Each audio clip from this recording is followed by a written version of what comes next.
aso. Hindi naman namin kilala. Talagang nagpaano siya ng mukha niya sa tuhod niya, kapag ganyan ang ginagawa mo, papakainin talaga kita. Parang siya kawawa, ano. Hindi nga namin kilala. Dito lang yan. Dito lang. Nag-ano nga, ka-iskad eh. Nag-ano. Ayun, oo. Nagatongtong talaga yung ano niya. Cute. Oh, sus. Alam niya sa pinag-uusapan, no? Grabe, oh. Nakakatuwa naman yung aso na yan. Ano, sama ka sa amin, Doggy? Tutuwa siya, oh. Bigla na lang lumapit sa'yo, oh. Katuwa naman ang aso na to. Mabait siya kasi lumalapit siya. Marunong siya magmakawa, manghingi ng pagkano. Dito ako sa paper plate. Huwag sa paper plate. Ito, oh. John. Ito. Ano? Doggy na doggy. Eh, pwede po kami mayroon ng bote. Ito to. Sige. Lubuhangin naman na yun. Sige, bigyan mo sa kanya. Hindi talaga siya umalis po. Gusto talaga. Oh, tara. Nangingi lang, magaling siya manghingi ng pagkain. No? Parang ayaw niya yun, John. Gusto niya yung subo mo. Tingnan mo. Ayaw niya. Ako pet lover din ako. Ayaw niya. Gusto niya isda. Katuwa naman.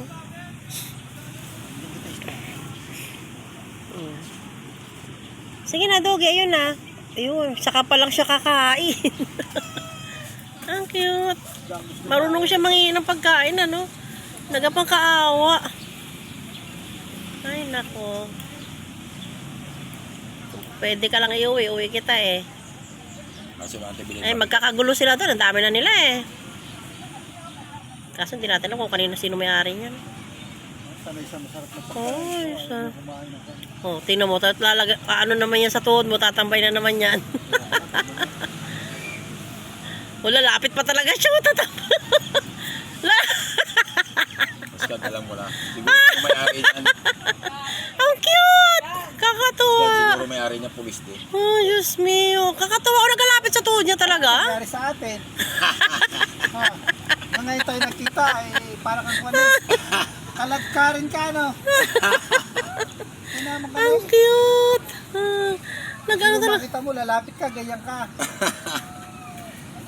Ang cute ano tayo? Babae, lalaki. Eh, nag-ano yan sa tuhod niya eh. Nangingin ng pagkain. Katuwa Ayaw na naman. Yung iba nga naman nagbabayad ng mga daw siya. Ganyan. Mas maganda yan, oh. Oo, isda lang kinain. Tayong kainin ay. Tapos pagka kaubos, lumapit na ulit sa akin, ganyan na ulit. Ang cute. Mabait siya tayo. Kaya nga eh. Ayaw sa'yo, ayaw sa pangit. Oo, sa'yo naman daw. Don't bark. Gutom yan. Kasi kung hindi yan sila gutom, hindi yan sila lalapit. Binigyan na niya. Ay, baka makagalit. Hindi naman siya nangagat eh, kasi lumalapit siya eh. Ibig sabihin kulang pa yung pagkanya. Ayan na. Don't say bad word.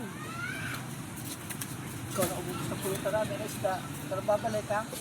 Tingnan mo, babalik pa yan po sa tayo. Pag naubos siya, babalik ulit yan. Nakaano sa ano ni Gusto.